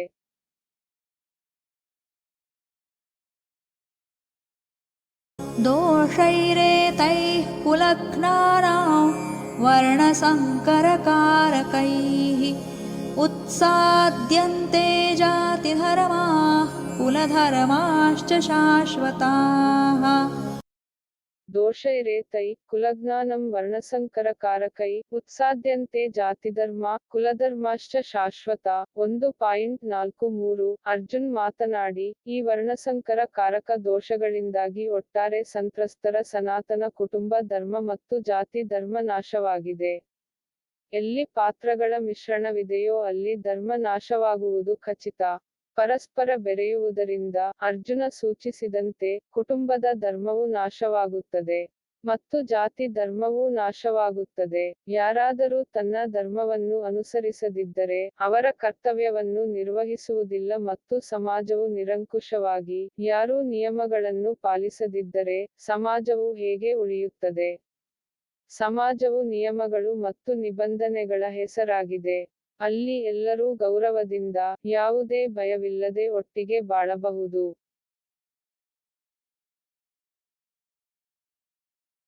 ಉತ್ಸನ್ನ ಕುಲಧರ್ಮಾಣಾಂ ಮನುಷ್ಯಾಣಾಯ ಜನಾರ್ದನ ನರಕೇ ನಿಯತಂ ವಾಸೋ ಭವತೀತ್ಯನುಶುಶ್ರುಮ.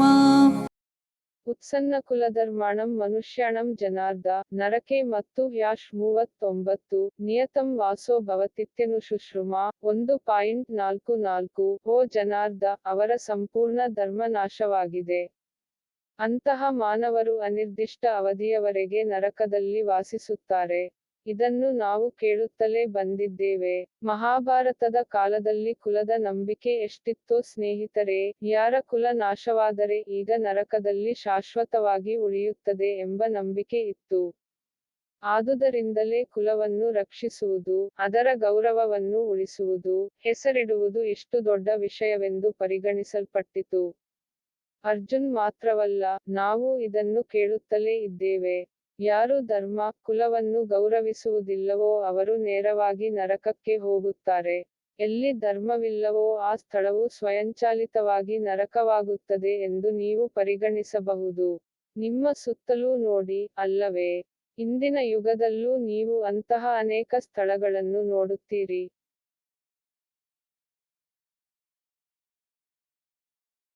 ಅಹೋ ಬತ ಮಹತ್ಪಾಪಂ ಕರ್ತುಂ ವ್ಯವಸಿತಾ ವಯಂ ಯದ್ರಾಜ್ಯಸುಖಲೋಭೇನ ಹಂತುಂ ಸ್ವಜನಮುದ್ಯತಾಃ.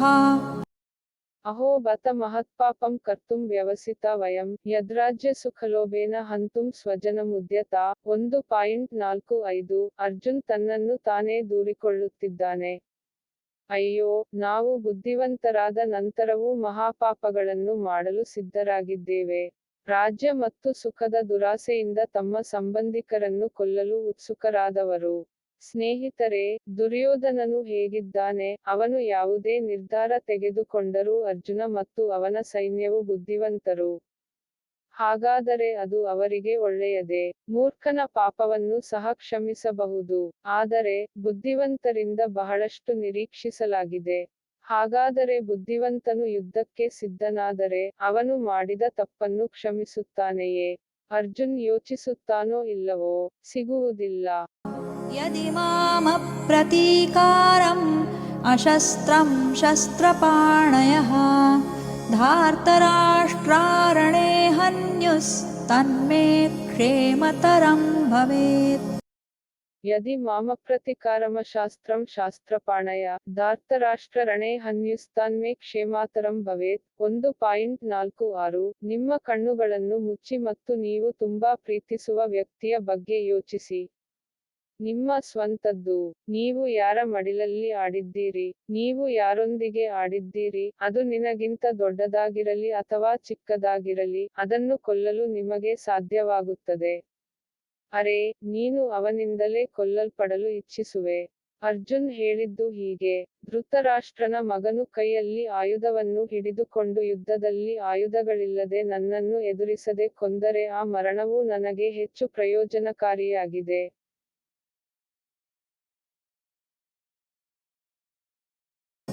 ಸಂಜಯ ಉವಾಚ ಏವಮುಕ್ತ್ವಾರ್ಜುನಃ ಸಂಖ್ಯೇ ರಥೋಪಸ್ಥ ಉಪಾವಿಶತ್ ವಿಸೃಜ್ಯ ಸಶರಂ ಚಾಪಂ ಶೋಕಸಂವಿಘ್ನಮಾನಸಃ.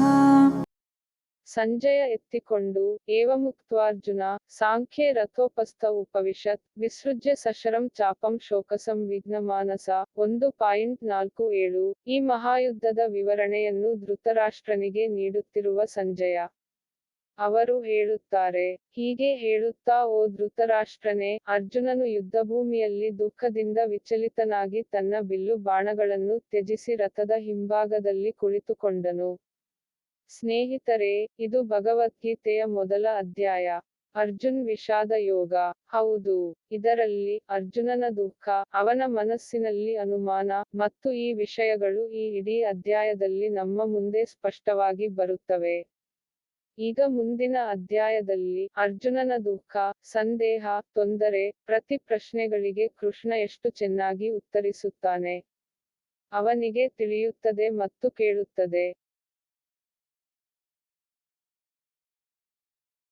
ಓಂ ತತ್ಸದಿತಿ ಶ್ರೀಮದ್ಭಗವದ್ಗೀತಾಸು ಉಪನಿಷತ್ಸು ಬ್ರಹ್ಮವಿದ್ಯಾಯಾಂ ಯೋಗಶಾಸ್ತ್ರೇ ಶ್ರೀಕೃಷ್ಣಾರ್ಜುನ ಸಂವಾದೇ ಅರ್ಜುನ ವಿಷಾದಯೋಗೋ ನಾಮ ಪ್ರಥಮೋಧ್ಯಾಯಃ. ಓಂ ಶ್ರೀಕೃಷ್ಣಾರ್ಪಣಮಸ್ತು.